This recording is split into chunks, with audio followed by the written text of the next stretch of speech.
আমরা পান্নাতে রয়েছি, আমাদের জিপসি এখানেই দাঁড়িয়ে রয়েছে। ওই যে দেখুন সাফারিতে যাওয়ার, আফটারনুন সাফারিতে যাব আমরা। তো তার আগে লাঞ্চ সেরে নেব, লাঞ্চ সেরে নিয়ে তারপর যাব।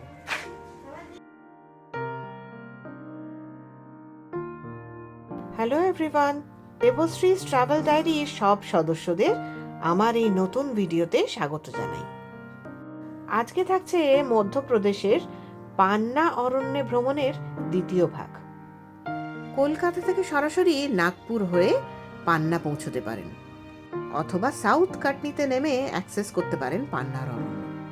খাজুরাহো থেকে মাত্র 43 কিলোমিটার দূরত্বে এই অরণ্য, তাই খাজুরাহোতে থেকেও এই জঙ্গলে ঘুরে দেখা যেতে পারে। তবে আমি সাজেস্ট করব এইখানে থেকে অন্তত 4টে সাফারি এই অরণ্যে করুন। মাটলা গেট দিয়ে অরণ্যের অন্দরমহলে ঢুকবো আজও।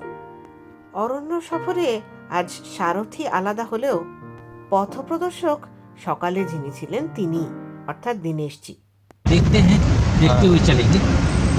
शाम में मूवमेंट का बहुत चांसेस है जी उसका जी उसका बहुत ज़्यादा चांसेस। এটার সামনে পৌঁছতেই দেখি অজস্র গাড়ির ভিড়। সাফারি চার্জগুলো এখানে পুরো চার্ট করে দেওয়া রয়েছে। Monday to Friday forest entry fee থাকে 2690, গাইড চার্জ 800, জিপসি চার্জ 2500, সর্বসাকুল্যে 5990 মতো।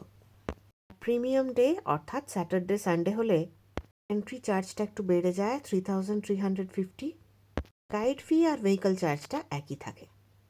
সেক্ষেত্রে 6650 মতো পড়ে সব মিলিয়ে। একটি জিপসিতে 6জন সাফারি করতে পারবেন।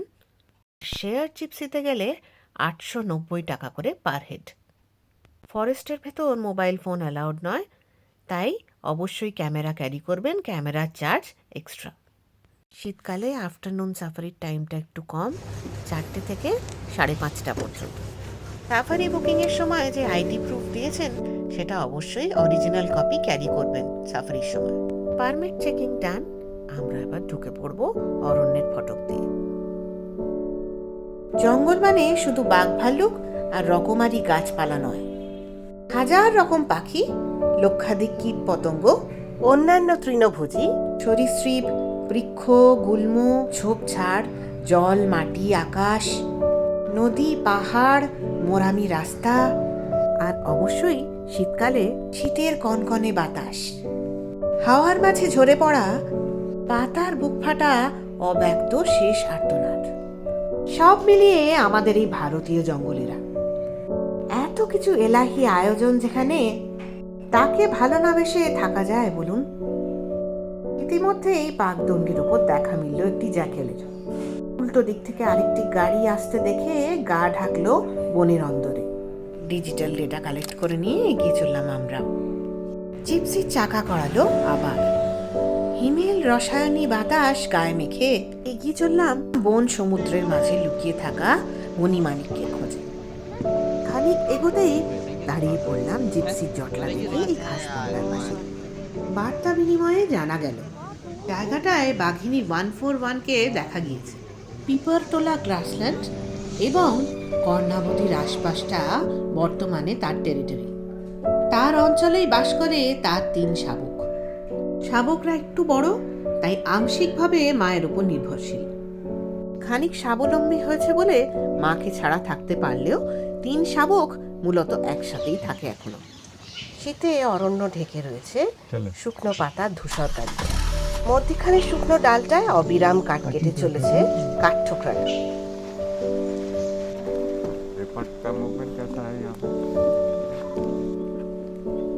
বনতলে প্রকৃতি দেবীর পেতে রাখা সবুজ শতরঞ্জি আসলে চিত্রা হরিণদের প্রিয় ঘাস জমি।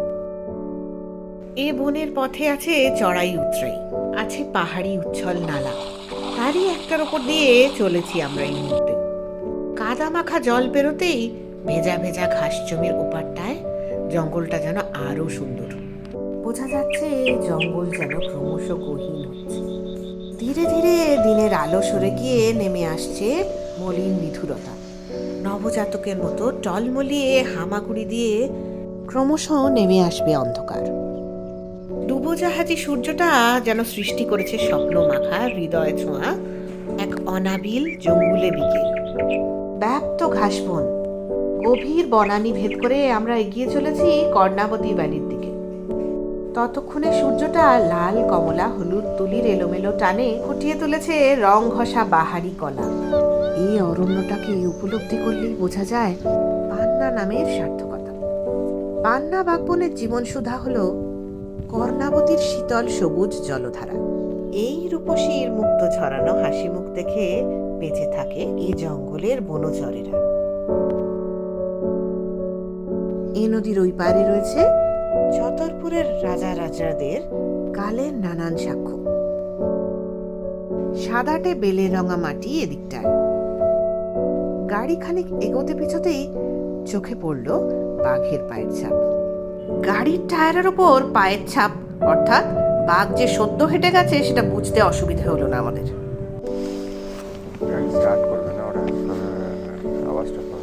গাড়ি এগিয়ে পিছিয়ে সামান্য পজিশনিং করতেই হঠাৎ দেখি গাছের ছাওয়ায় বসে রয়েছে একটা নয় দুটো বাঘ। জানতে পারলাম এরাই নাকি টাইগ্রিস 141-এর 2 সাব অ্যাডাল্ট কাপ। আমাদের গাইড জানালেন আরেকটি শাবকও থাকবেই এর আশপাশে। আপনাদের আগেই বলেছি এরা 3 জন মূলত একসাথেই থাকে এখনো। জায়গাটা এমনিতেই নদীর পাড়ে গাছগাছালি পূর্ণ ছাওয়াযুক্ত বেশ অন্ধকার অন্ধকার জায়গা। গাছের সরু সরু ডালগুলো আষ্টে পিষ্টে ছড়িয়ে রয়েছে মাকড়সার জালের মতো। তারই মধ্যে যতটুকু দেখা যায় আর কি। আমাদের ড্রাইভার এবং গাইডের অভিজ্ঞ চোখ খুঁজতে লাগলো, অনুসন্ধান করতে লাগলো তৃতীয় শাবকের উপস্থিতি। এদিকে 4-5টা গাড়ির ভিড় জমতেই এরা দুজন বোধহয় খানিক বিব্রত হয়েই পাহাড়ের দিকটায় উঠতে শুরু করে দিল।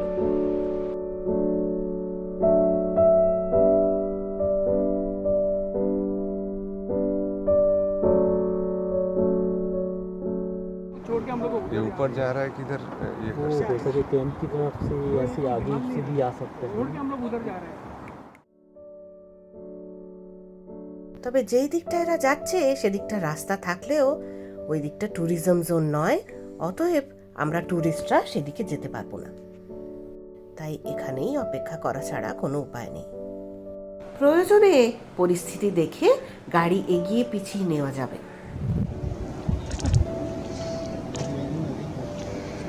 अभी पीछे चलो, इसको देखो। हो सकता है, अभी देख लेंगे एक बार मूवमेंट के हिसाब से। अभी टाइम भी कम रहता है, हो सकता है कि इसको बाहर नाम लग रहा है तो केन कर दिए। पौराणिक का नाम कर्णावती से केन रह गए। कर्णावती। গুনগুন গান গাইতে গাইতে সেই কবে থেকে উচ্ছল কর্ণাবতী বয়ে চলেছে বিন্ধ্যাচলের ঢাল কেটে। এই কর্ণাবতীর আদুরে নাম কেন। ক্লান্ত রোদটা কর্ণাবতীর পাড় ধরে গুটি গুটি পায়ে ততক্ষণে পশ্চিমের দিকে এগোতে শুরু করেছে। বনতলিতে কান পাতুন, শুনতে পাচ্ছেন ডিয়ারের অ্যালার্ম কল। কোথায় যেন পড়েছিলাম, you need to be a good listener while you track big cats। তাই দিক নির্ণয় করে নিয়ে সেই দিকেই গড়াতে লাগলো জিপসির চাকা। কিন্তু শুধু তো অ্যালার্ম কল নয়, এবার শোনা গেল বাঘের গর্জন।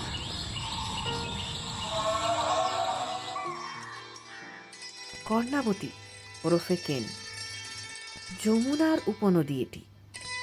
ভারতবর্ষের বুন্দেলখণ্ড অঞ্চল দিয়ে বয়ে চলেছে এই কেনের অববাহিকা। অরণ্যের ভেতর এই নদীতে বোট সাফারিও হয়। আমরা অবশ্য এ যাত্রায় বোট সাফারি করব না। কেন জানি না আমাদের মন বলছিল জঙ্গল থেকে বেরোনোর আগে অপেক্ষাটা ঠিক এইখানেই আমাদের করা উচিত। আর দেখুন ঠিক সেইটাই হলো। জঙ্গলে অভিজ্ঞতার ইনটিউশন, আর সব থেকে জরুরি হলো ধৈর্যের পরীক্ষায় উত্তীর্ণ হওয়া। এইটাই হলো P141-এর তৃতীয় শাবক, যার অপেক্ষায় ওই দুজন এতক্ষণ অপেক্ষা করে বসেছিল। ওই যে দেখলেন কিছুক্ষণ আগে পাহাড়ের ওপর উঠে গেল, ওরাই। এইভাবে বাঘটি নদী পার হওয়ার প্রচেষ্টা চলছিল প্রায় 10 মিনিট ধরে।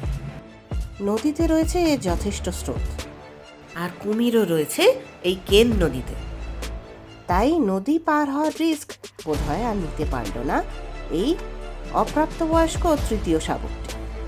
জঙ্গলের ভেতর ঢুকে গেলেও তার গর্জনের মাধ্যমে তার উপস্থিতি স্পষ্ট বুঝতে পারছিলাম।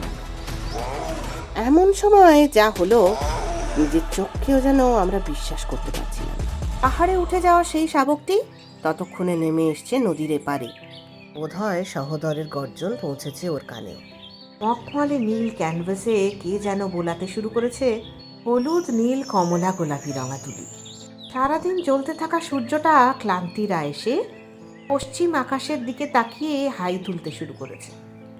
আকাশে যেন তখন হোলি খেলার আসর।